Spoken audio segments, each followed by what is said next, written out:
Hello தம்பி, எப்படி இருக்கிற? 1 மணிக்கு கூப்பிட்டுருக்குற. நான் 2 நாளா உன்னைய தேடிட்டு இருக்கேன் அவன்கிட்ட பேசுறதுக்கு. அதை கரெக்டா சொல்றிய, திட்டுறதுக்கு தான், வேற எதுக்கு? ஏப்பா, நீ மாநாட்டுல கத்துனீங்க, விஜய் அவர்கள் வரும்போதெல்லாம் கூட்டமட்டமா போய் கத்துனீங்க, மற்ற வேட்பாளர்கள் வரும்போது கூட கத்துனீங்க, விசில் அடிச்சீங்க, டிவிக்குன்னு கத்துனீங்க. அது ஒரு தேவாலயம், அதுவும் ஒரு புனித ஸ்தலம். உலகம் ஃபுல்லா இருந்து மக்கள் வர்றாங்க. நாட் ஓன்லி கிறிஸ்டியன்ஸ், ஹிந்துஸ் போறாங்க, நிறைய பேர் போறாங்க. எல்லாருமே ஒரு ப்ரேயர் பண்ற மூட்ல இருப்பாங்க. நீங்க ஏன் அப்படி கத்துறீங்க? இப்ப விஜய் அவர்கள் அங்க வந்து அப்படி இருந்தா கூட நீங்க கத்துறதுக்கு ஒரு ஒரு லாஜிக் இருக்கு. தலைவனை பார்த்தோம்னா கத்துறாங்க. அவரு வரவும் இல்லை அங்க, கத்துறீங்க கிட்ட. அவர் வாதிரியார் மைக்கை வச்சுட்டு ப்ரேயர் பண்ண ட்ரை பண்றாரு, முடியல பாவம். விஜய் அவர்கள் இதை பார்த்தாரான்னு தெரியல, அவரே நினைச்சிருப்பாரு, ஆக உண்மையிலே இருக்கிறாங்கடா உங்களை திட்டுறவங்க எல்லாம் வருத்தத்தோட திட்டுறாங்கன்னு நினைக்கிறியா? ரொம்ப சந்தோஷமா திட்டுறாங்க. ஓய், இந்த கூட்டத்தை வச்சுக்கிட்டு தான் இவர் முதல்வர் கணவர்ல இருக்காரன்.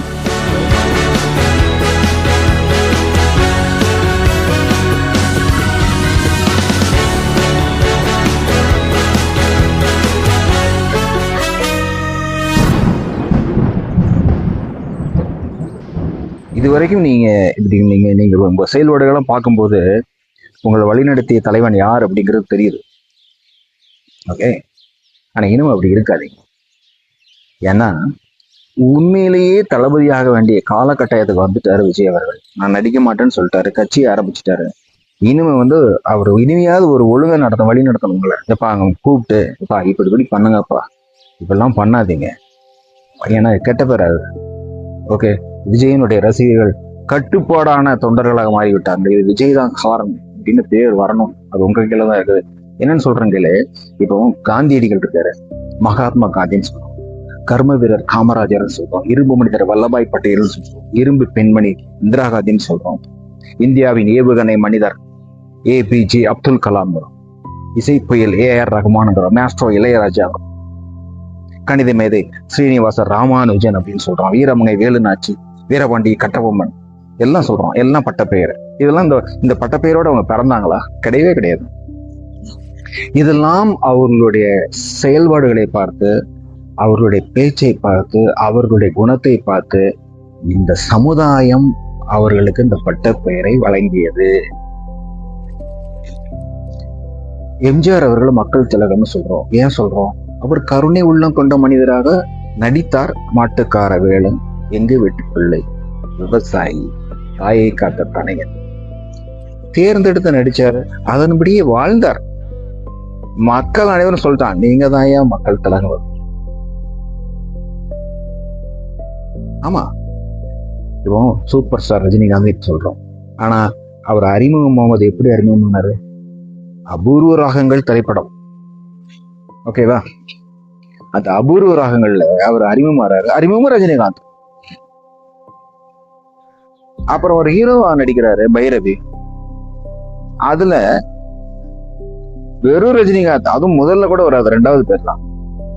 இன்னைக்கும் இளமைன்னு ஒரு படம், விஜயகாந்த் ஹீரோ, அறிமுகம் விஜயகாந்த், கூட ஒரு 4 பேர் இருக்கும். தனி டைட்டில் கூட கிடையாது. இப்ப MK ஸ்டாலின் அவங்க இருக்கிறாங்க, தளபதினு சொல்றோம். ஏன் 1982 அவர் இளைஞர் அணிக்கு தலைவரா மாறுவாரு. 87 புரட்சி தலைவர் அவருடைய மறைவுக்கு அப்புறம் தமிழகம் ஃபுல்லா போய் இளைஞர்களை திரட்டி கட்சியை பலப்படுத்துறாரு. ஒரு செயல்பாட்டு தலைவரா மாறுறாரு. அவர் இளைஞர் அணிக்கு தலைவரா இருந்து இதெல்லாம் செஞ்சதுனால இளைய தளபதினு அழைக்கப்படுறாரு. அப்புறம் கால ஓட்டத்துல ஒரு கட்சிக்கு தலைவரா மாறுறாரு. தளபதி அப்படிங்கிற டைட்டில் அவருக்கு நிலைச்சிருக்கு. ஒரு தளபதியா செயல்பட்டாரு, தளபதி ஆனாரு.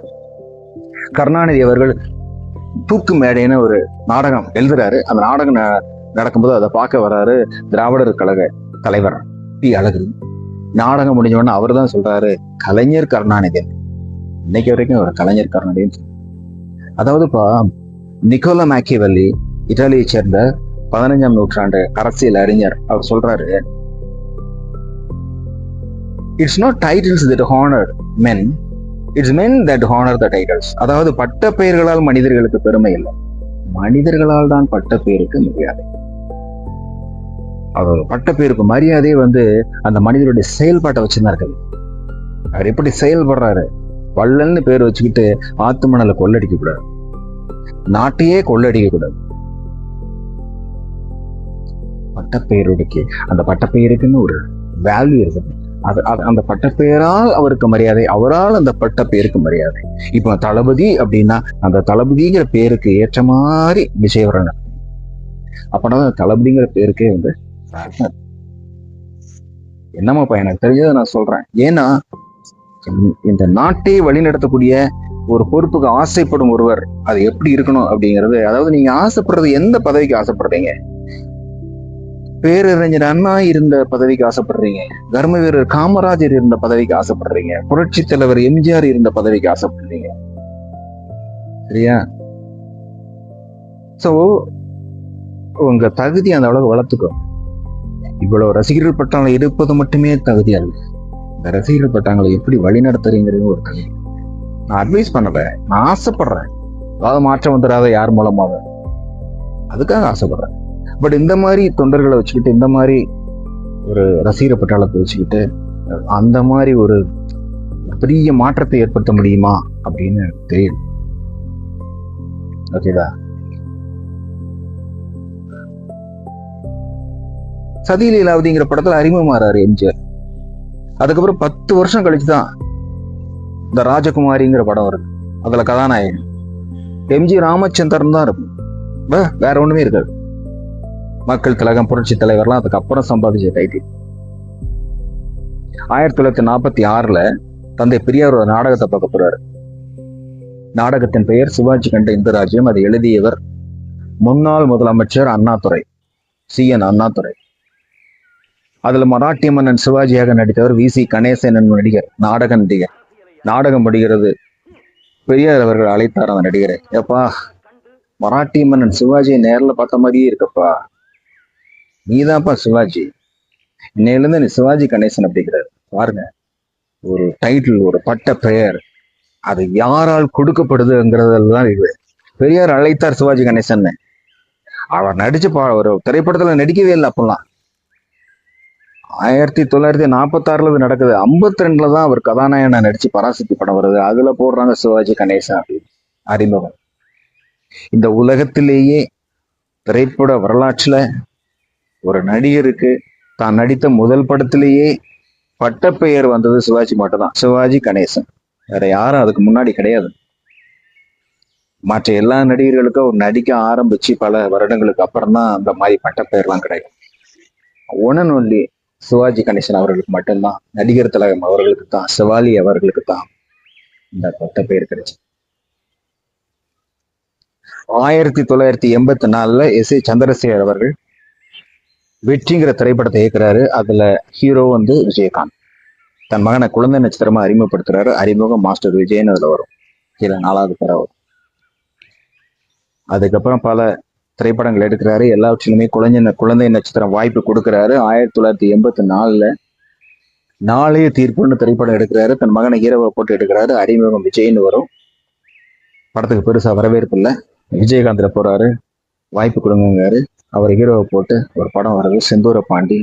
ஒரு பெரிய நடிகரோட தன் மகனா நடிக்க விட்டா அந்த இதுலயே அப்படியே வந்துடலாங்கிறதுக்காக தன் மகனுக்கு அதில் கதாபாத்திரத்தை உருவாக்குறாரு. இளைய நட்சத்திரம் அப்படிங்கிற பேர் போடுறாரு. 1994 ரசிகன் அப்படிங்கிற படம் வருது. தன் மகனை ஹீரோவை நடிக்க வைக்கிறாரு. இளைய தளபதிங்கிற பட்டத்தை தான் போடுறாரு. ஒரு தந்தையின் கனவை பாருங்க, நம்ம மகன் தளபதியா மாறணும் அப்படின்னு. அந்த கனவு 32 வருடங்களில் நிறைவேறிவிட்டது. 2013 தலைவான்னு படம் வருது. கீழே டேக்லைன் என்ன தெரியுமா? Time to lead. இளைய தளபதினு டைட்டில் போட்டிருக்கு, ஆனா தளபதிங்கிறது கேபிட்டல் லெட்டர்ல இருக்கு. Time to lead.